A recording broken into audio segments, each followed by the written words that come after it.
United States Army is undergoing enormous intellectual and physical change. The military will be the smallest it's been since 1939. 590,000 people on active duty. We are non-nuclear. We'll respond to crisis from the United States.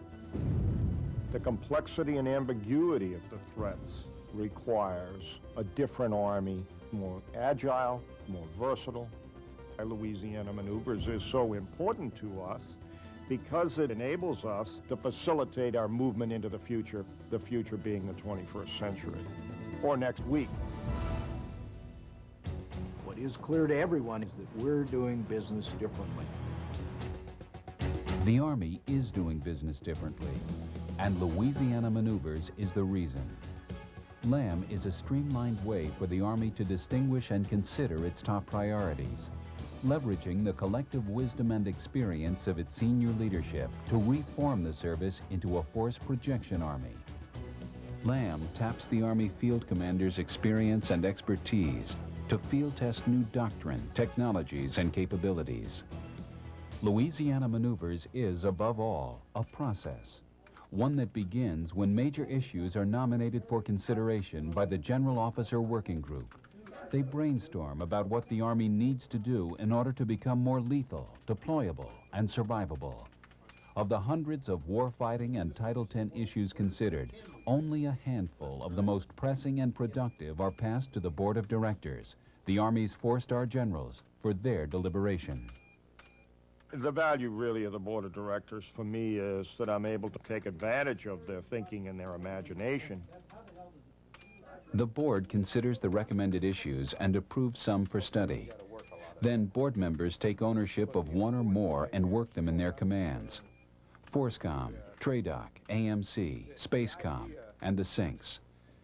The board members supervise the study and evaluation of the issues through the maneuvers. REFORGER, ULCHI Focus Lens, Fuertas Defensas, PRAIRIE Warrior, and a new General Headquarters exercise. The board also uses the Army's existing resources for examining issues, like the TRADOC Battle Labs.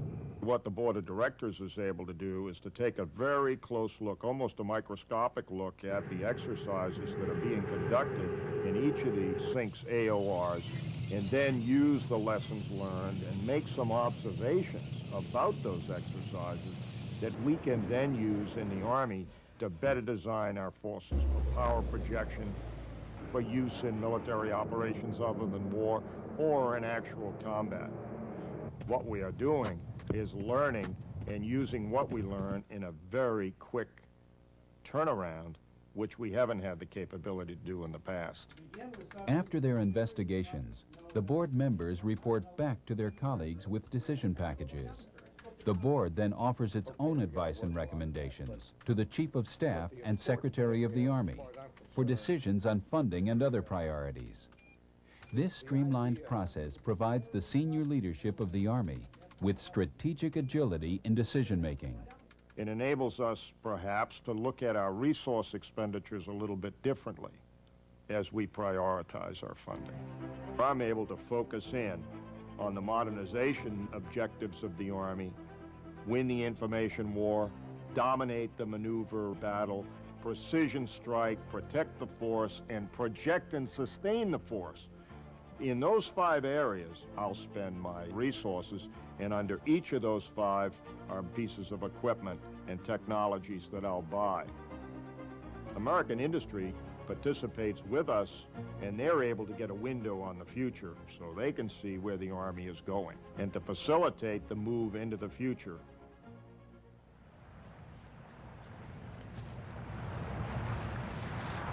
General Sullivan is using today's real, constructive, and virtual maneuvers to test equipment, organizations, and doctrine as the senior leadership shapes the Army in a time of increasing demands and decreasing resources. You have exercises in Europe, you have exercises in Southern Command, you have exercises in Korea, you have exercises in Central Command. The idea was to leverage off exercises going on around unified commands or Army components of unified commands around the world. Like the methodologies and technologies employed by LAM in other maneuvers, in 1992, and for the first time, the REFORGER exercise was conducted on a fully joint, entirely simulated battlefield. During this large-scale CPX, an innovative use of existing technologies revealed a significant gap in the theater's integrated air defense coverage and its adverse impact on the tempo of ground maneuvers. In SOUTHCOM, we're learning about new technologies used to support the counter-narcotics effort. The Counter-Drug Modeling and Simulation System, or CMAS, depicts drug-producing areas, drug production facilities, and distribution routes with a digitized terrain database. When considered with drug production timelines, these capabilities support wargaming for counter-drug operations and provide insights to expand the Army's capabilities for operations other than war. ULCHI Focus Lens 92 contributed significantly to the LAM process. The exercise provided the first opportunity for joint, combined, and coalition warfighting using distributed interactive simulation technology and service-owned constructive simulations.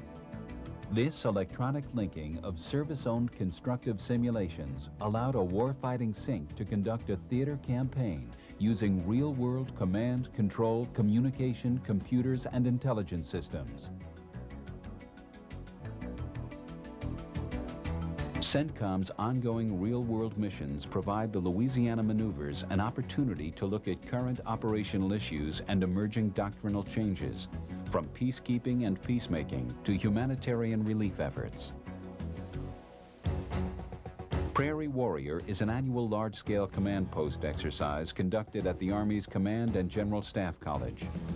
We'll use the students at Fort Leavenworth to take a look at some Army-specific tactics, techniques, and procedures, and some doctrinal implications of new equipment. You will have a virtual unit, and you will have a real unit, and we will be able to compare the two. We'll do that on an annual basis, and we'll be able to look at large tactical operation and investigate changes in capabilities. Prairie Warrior will use the microprocessor in many forms. The mainframes actually driving the exercise. The enemy, the OP4, the friendly forces. In addition, the microprocessor will be used to play equipment which doesn't exist. Would like the Comanche helicopter to have certain characteristics. We model those characteristics in the software, and then the students or the players will be able to play the Comanche helicopter in a tactical and operational environment. Then in 1994, we will expand that so we have a today unit and a tomorrow unit. And we will look at comparative capabilities, and that will allow us to then investigate in a competitive war game the advantages and disadvantages of some of those types of capabilities. Also in 1994, Prairie Warrior will be part of a General Headquarters exercise that will enable Department of the Army elements to investigate even more complex issues. The General Headquarters exercises, which are nothing more than large command post exercises, involve the Department of the Army staff, the Forces Command, Army Materiel Command, Health Services Command, and the forward deployed forces, and enable us at all levels to work our way through the application of scarce resources. That's really what the GHQ exercises are all about. The question is, who can best accommodate change on the battlefield? And whoever it is that does it best and quickest wins. In addition to the real, constructive, and virtual maneuvers, the LAM process employs institutions and organizations to examine issues, such as the U.S. Army Topographic Engineer Center, which supports the Joint Precision Strike Demonstration Task Force. If we're going to be a force projection army, we need to be able to conduct precision strikes to influence the shape of the battlefield and to be able to protect our forces. We did a demonstration this spring that incorporated in an actual firing of an ATACMS missile from White Sands Missile Range at a target 150 kilometers away, and the entire sequence after the target was identified took less than 15 minutes to the target kill. The Advanced Research Projects Agency is also working the Joint Precision Strike issue. Warbreaker is a DoD technology development program designed to develop and integrate the systems required to find time-critical targets and to destroy them. Warbreaker ties together elements from all the services, and by integrating them, ARPA has created a greater and more global joint environment which offers the Army and the other services many opportunities to conduct their own experiments and training, and to examine their own doctrinal and operational issues. How do we move from the continental United States to the point of crisis? How do we sustain the force? How do we supply the forces if we have two requirements out there? There's a number of demonstrations which are going on in the Army at the various battle labs under the aegis of TRADOC. They're all designed and all focused on taking scarce resources and applying them on the battlefield in a way which decisively achieves our objectives. Disseminates the overlay. Any crew, by looking at a screen, knew where everyone was, knew how the battle was developing, where the enemy targets were. You could know where somebody was without being able to visually see them because of your IVAS screens. And we did complete an experiment, took disparate systems like the fire support system, the maneuver system, and the aviation system, and allowed them to communicate digitally. I think anybody who's put in the position that we get put in welcomes something that enhances that situational awareness. When you have to fight the confusion that you find on the battlefield to know what you have to do to get done and stay alive. We've improved things like we're 98% more accurate sending our location. We're 59% more effective in reporting enemy locations. The planning time is cut in half. Those are the kinds of dramatic changes we've already seen. How do we apply scarce resources in an effective way? Where will we expend our energy? Where will we look? The exploding world of simulation technology will not only enhance our combat capability, but will enhance our ability to gain insights into how we can maintain the battlefield edge. It will also help us in training. The kind of feedback that it allows you to give to recreate the battlefield with the commanders involved, that kind of feedback is invaluable. And you can practice it over and over again, and it doesn't cost you a whole bunch in terms of fuel and ammunition or in time. I just don't think we can ever afford to put all those forces in the field just to practice. The only way we can really get to the level of fidelity we need for large-scale operations and the logistics supporting those operations is via simulation. Can we use the weapons that we have and the people we have more effectively? I think the answer to that question is yes, but you have to work at it. Because right now, we know that we are not as effective as we can be. This is a pretty good methodology for taking problems, working them, trying to change, and trying to get more out of what we have.